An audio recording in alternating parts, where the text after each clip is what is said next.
when you break down the monetary system, you start breaking this shit down, which I break it down in that poem in a very simple way. Every single thing in our lives is set up to put us in debt. Yeah, that's true. Everything. So you look at the credit system. You look at, for example, you can't even get an education without getting a loan. So, and the reason why you have to get a loan to get an education is because you have to go to work and force you to get a job to pay off that loan.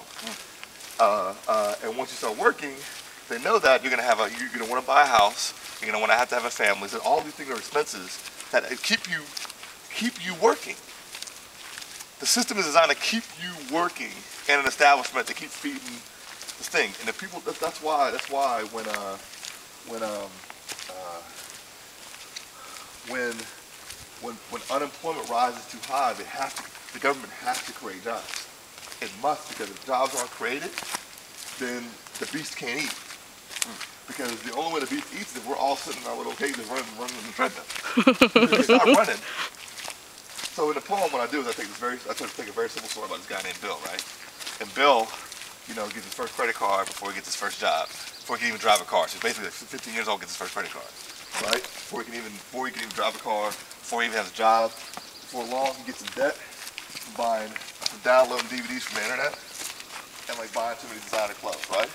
So to pay off his loan, pay off his credit card debt, he goes and gets a job at McDonald's, making $6.25 an hour.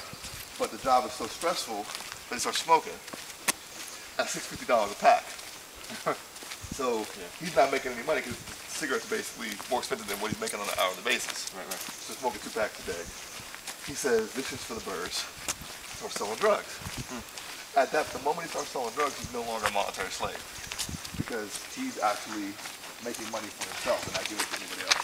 He's paying for things right, full out and clear, right? So one of the reasons why the war on drugs is so prominent is because you have individuals making their own wealth. Now I don't agree with drugs, but I'm saying the reason why people were so against it was not because people were taking drugs. It was because you had people making their own wealth. Yeah.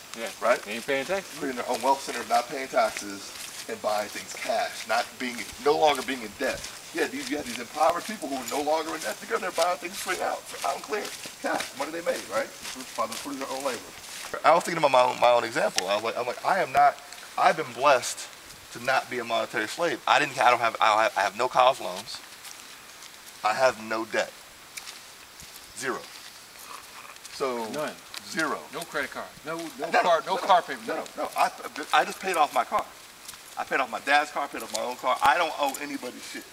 And I'm getting ready. I'm doing TPC, and I'm getting ready to do another job which is going to pay me money. And as long as I live within my means, I am no longer a monetary slave.